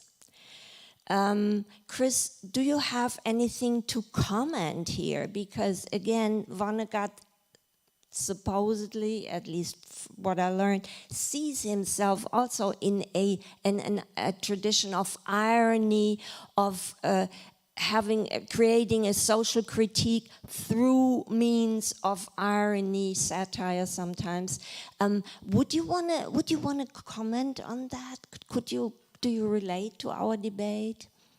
Yeah, I mean, I think he was very similar. He was so influenced by Mark Twain that Mark Vonnegut, his son, is named after Mark Twain. Wow. So that can probably tell you enough right there. He absolutely used satire to skewer and interrogate social issues. Like a lot of artists, whenever someone would try to label Kurt's work, he would become a little bit bashful and not really be comfortable with any particular title that blanket described his work. I think that began with him being stereotyped as a science fiction author, which he argued that critics did not respect. I'll give you an example, though, of a joke that he found funny. I think in the 1970s or 80s, he told this to an interviewer.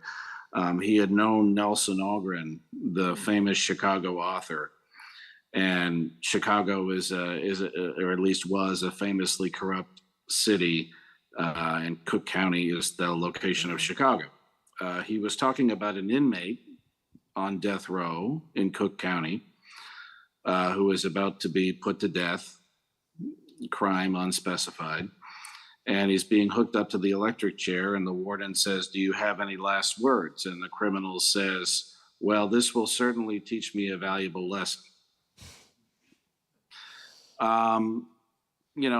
I am of the kind of human being that takes great humor and stress relief, and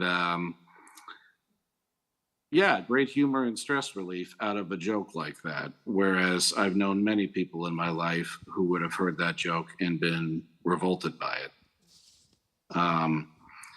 I don't know if there's a cure for that. So I think our First Amendment defends it. And that's as far as I'm willing to go on that, I guess. Did that help answer your question, though? Maybe the audience will afterwards ask you some more. Yeah. Yes, no, but it helped me. It helped me answer the question. And I would like to add something. Do you right now? Do you feel a difference in the approach taken by the city of Indianapolis and the state of Indiana vis-a-vis your institution? Are you being supported by the city? Is the state supporting you, or do they just stay out? What is the situation? Well, we're a nonprofit, Yeah. which in the United States means we depend on donors and members, foundations, people along those lines. So, it's not like the city of Indianapolis or the state of Indiana would just hand us a check. So it wouldn't come in the terms of financial support. Vonnegut is an incredibly famous author. Slaughterhouse-Five made him a household name. The book is taught in schools of all sizes and shapes. We have young people continuously introduced to Vonnegut. So the city, in that sense, is very supportive of us, and I think the general state is as well. Because I think I can't say this with absolute data to back it up, but I think the state of Indiana is quite proud to be the hometown and home state of Kurt Vonnegut Jr. All right. And Kurt Sr. for that matter. All right. Martin, do you have a question that you would want to address to Chris, or maybe raise an issue that you feel we haven't raised yet? I would like to mention again this International Day Against Homophobia, which is tomorrow, as we mentioned before, but I would like to explain again what is the meaning of this day. It was the reminds of the fact that on 17 May 1990, homosexuality as an illness was deleted from the register of ICD, International disease classification.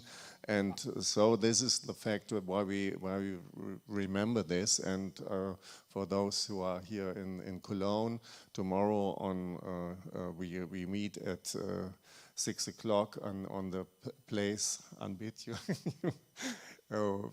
before the main central station, and make a kind of demonstration there when our Major Henriette Reker takes part, and also the part of the Bundesregierung, Sven Lehmann, will be there. And so it's a great thing that we have this day, and it's not only party for queer people, it's also political things, and I'm glad that we do this, and do it not only for us, but as I said before, for the international community in many different countries where queer people are persecuted still.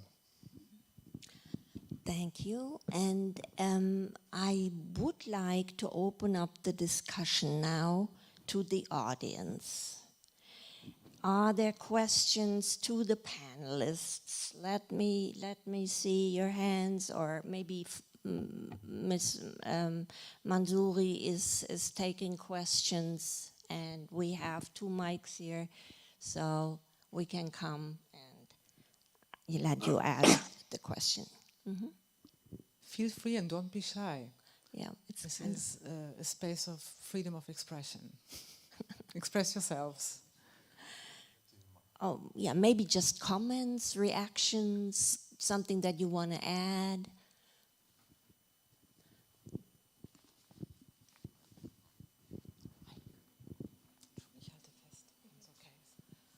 Well, first of all, thank you so much for this event. It's been very inspiring.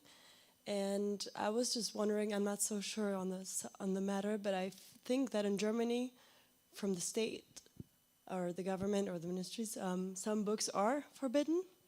And in the US, we were just talking about schools, right? In the US, is there anything also forbidden via the state or the federal, or is it?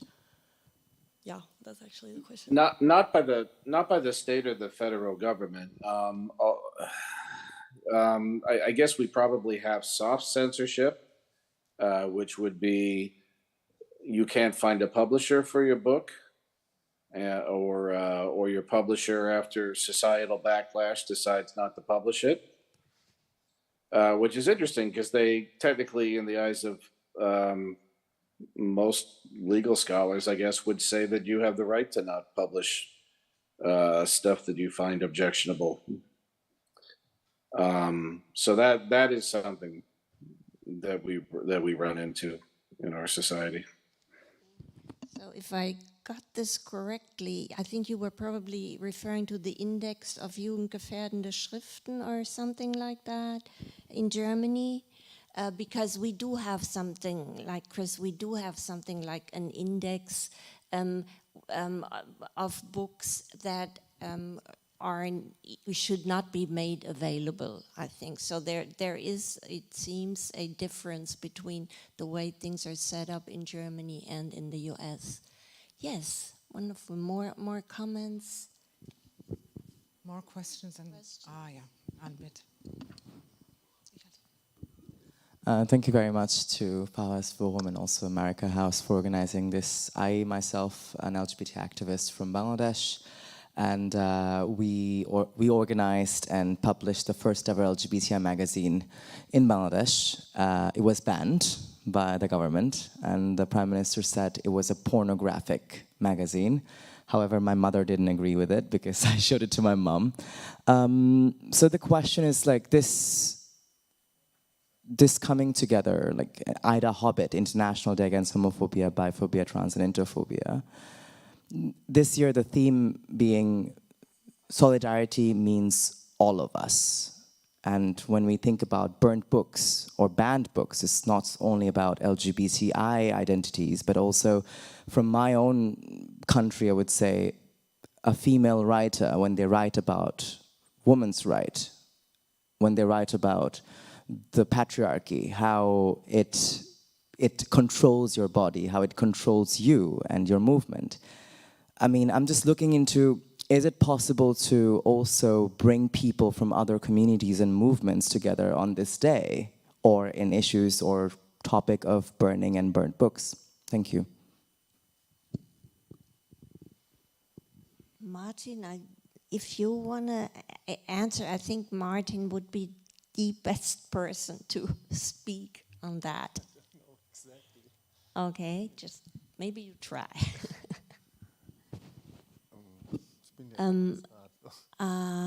The question, if I understood you correctly, was that for the celebrations that are taking part, to bring in more voices that not from, say, emerging in Germany, but bring in on a international scale voices from outside, and you go ahead. Moreover, also not just voices from outside, but also when we talk about LGBTI lives matter, over there also sometimes Black lives matter, people of color, Sinti, Roma, community members who possibly wouldn't be able to join here if there was a ticketing.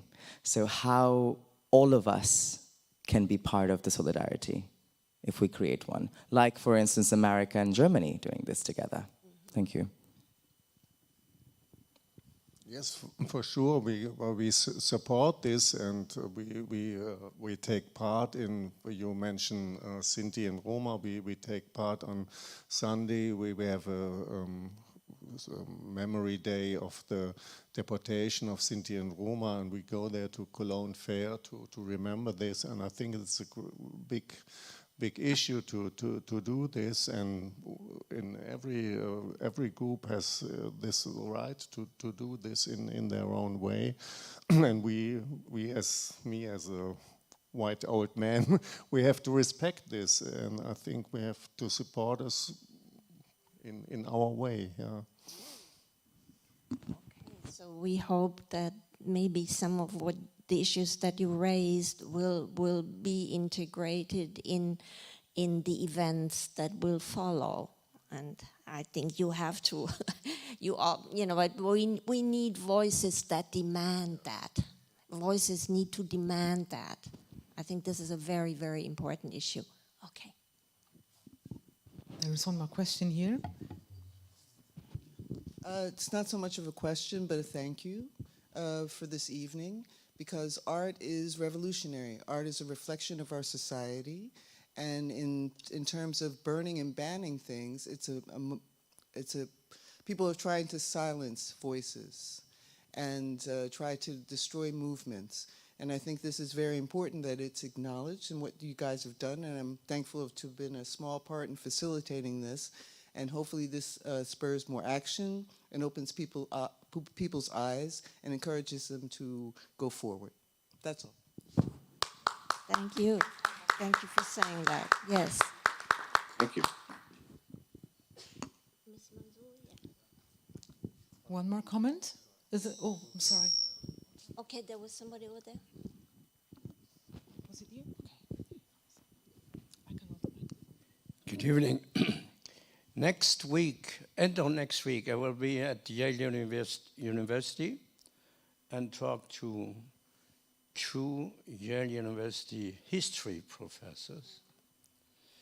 And I will ask them some nasty questions about the change of American society, about some change here, concentration of the media in the United States, an impossible situation these days. Very much the influx of Republican propaganda, so to speak, and destroying the minds of people, so that sometimes, having experienced the United States for about 50 years, and I've been over about every year, and I've seen and experienced a change of thinking, emotions, that sometimes I think the society is not only divided into parts following an analysis by George Pecker, this famous journalist with the Atlantic. He says that society is divided in 4 parts. And what he thinks, and it's my opinion as well, that I think he calls that small percentage of American society these days the educated bourgeoisie. And that part of society is really dangerous because they let things go, they don't intervene. Sometimes the expression, they just don't care. But they are part of the owners of the media as well, of universities, and they don't want to have any changes, or they lack the courage to intervene. And that reminds me of Hugenberg in Germany. So when you speak of book burning, for example, that was part of the propaganda that was made possible by the media that Hugenberg dominated up to about 80%. And he was made minister of Hitler's cabinet right away. So he had huge influence on the thinking of people in this country. And I fear about the same now with people in the States. Thank you. Drastic kind of criticism. Is anybody of our panelists ready to comment on that? Chris, would you want to say something? Can I get some kind of clarification on the question? It was a comment more than a question. It started out with the gentleman saying that he will meet with some Yale historians and ask them some very straightforward questions. And then the argument basically, if I understood it correctly, was that there is a certain level of American society that has a lot of influence, is quite wealthy, but is not willing to intervene in processes that are very dangerous, that may be, going into a very undemocratic direction. Yeah. Yeah. Vonnegut, I think, had a lot to say about that towards the end of his life. He wrote A Man Without a Country, where he said, he talked about the presidential election being waged between 2 Yale graduates, members of Skull and Bones. He would have been referring to the 2004 presidential election at the time. Vonnegut's attitude towards that was do little things in your community to make it better. I don't think he necessarily believed that people are all powerful. In that same book, he discussed the fact that everyone in the arts and humanities back in the 1960s were unilaterally against the Vietnam War, and there were huge protests, and music and books struck out aggressively against this horribly unjust act of military violence. And Vonnegut compared all of that effort to the effect of dropping a banana cream pie. So he had, I'm trying to think of an intelligent way that you could critique.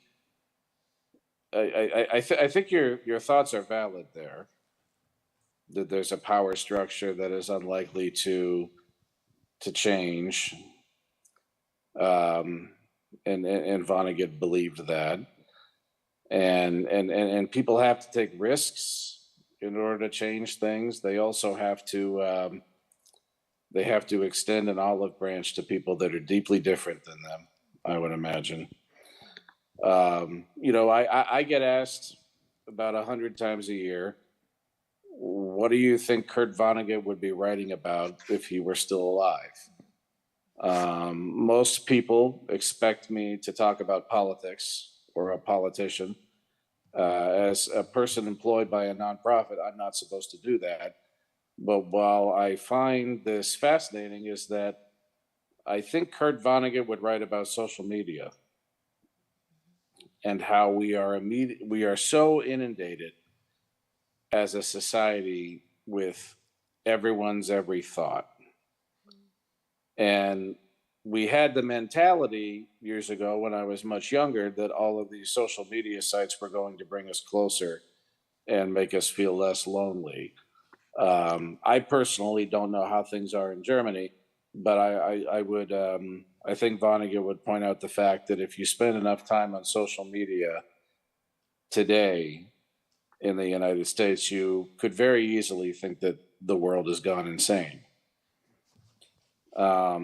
Which is interesting because if you turn off your computer and you go out in the world, people, you know, in your day-to-day world still have decency and politeness and act, I mean, I'm not sure how much I believe in normal, but, you know, for the purposes of this conversation, they act much more normal in their day-to-day life than they do online.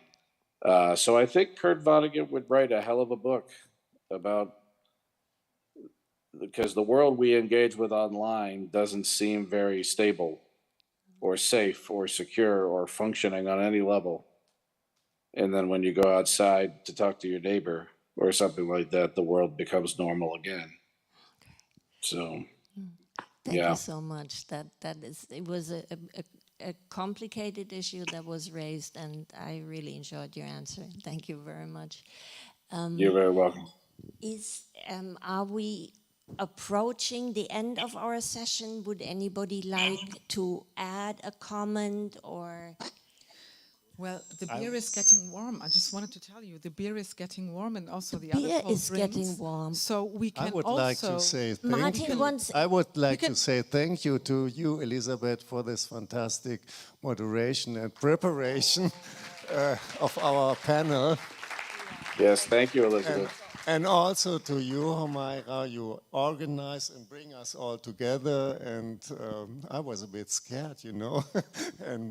But you don't have to be scared here. Yeah, nobody thank hurts you you here. Thank you for organizing. Okay. Thank you very much for taking part.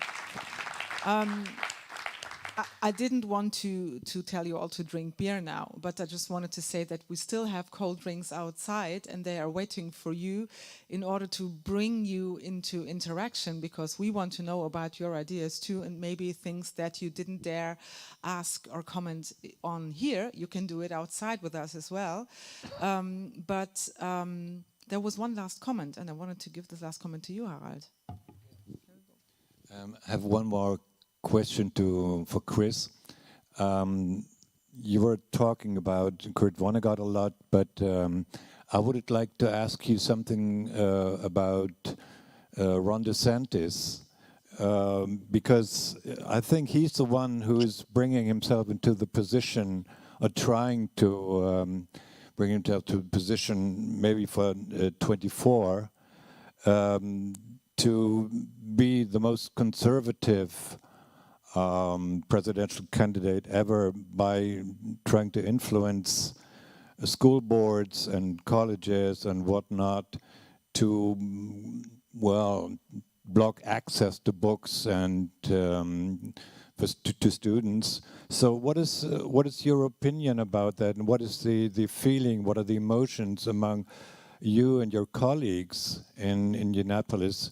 Is there a general fear that this might take place all over the United States, or do you think this is just a temporary thing happening, especially in Florida? Well, I can't speak about DeSantis at all because of nonprofit laws in the United States. I can talk about book banning and freedom of expression. So it's let's just say that the Kurt Vonnegut Museum and Library, beginning 6 months after our very founding, So sometime in the 12 months, summer of 2012, there was a college professor in Republic, Missouri, which is, a small town, who was homeschooling his own children, but was so upset that the school library had Slaughterhouse-5 that he demanded it be removed, and they did. We started mailing copies of Slaughterhouse-5 to kids in the area who wanted to read it. And I imagine parents cheered that on, and that's why we heard so much from that area. Eventually, the school board compromised and allowed parents to check Slaughterhouse-5 out of the school library. That was the compromise. Which, it's very interesting that people seem more afraid of books than they are of guns. And I can say that because Kurt Vonnegut had a lot of thoughts on gun control as well. So, 10 years later, we're emailing back and forth with teachers from Florida who wanted us to send Slaughterhouse-5 copies down there. And let's just say we haven't been hearing from teachers from Florida lately because because they are concerned about either losing their jobs, which we need to talk more about how dangerous that is to be unemployed for anybody.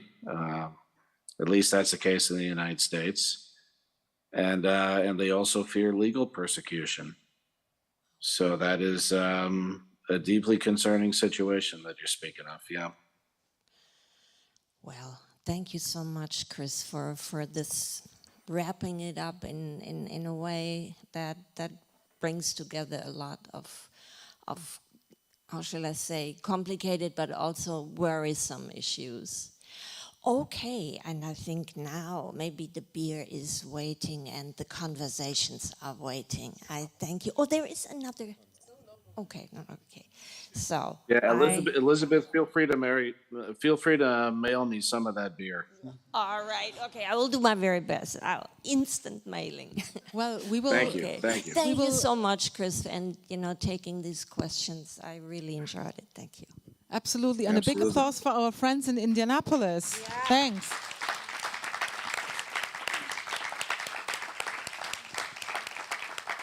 And dear Chris, fact is that a small delegation of Cologne will come to Indy Pride in June, and some of us are amongst the travelers, and we will make sure that you get some Cologne brewed beer, so you will get a taste. You will get a taste of our city until you come and visit us here in person. Thank you very much. Thank you. All of you at that will be the highlight of my summer. Well, the resume will be done very quickly and shortly, not by Frank Weyers, who is our partner. Okay, he says no.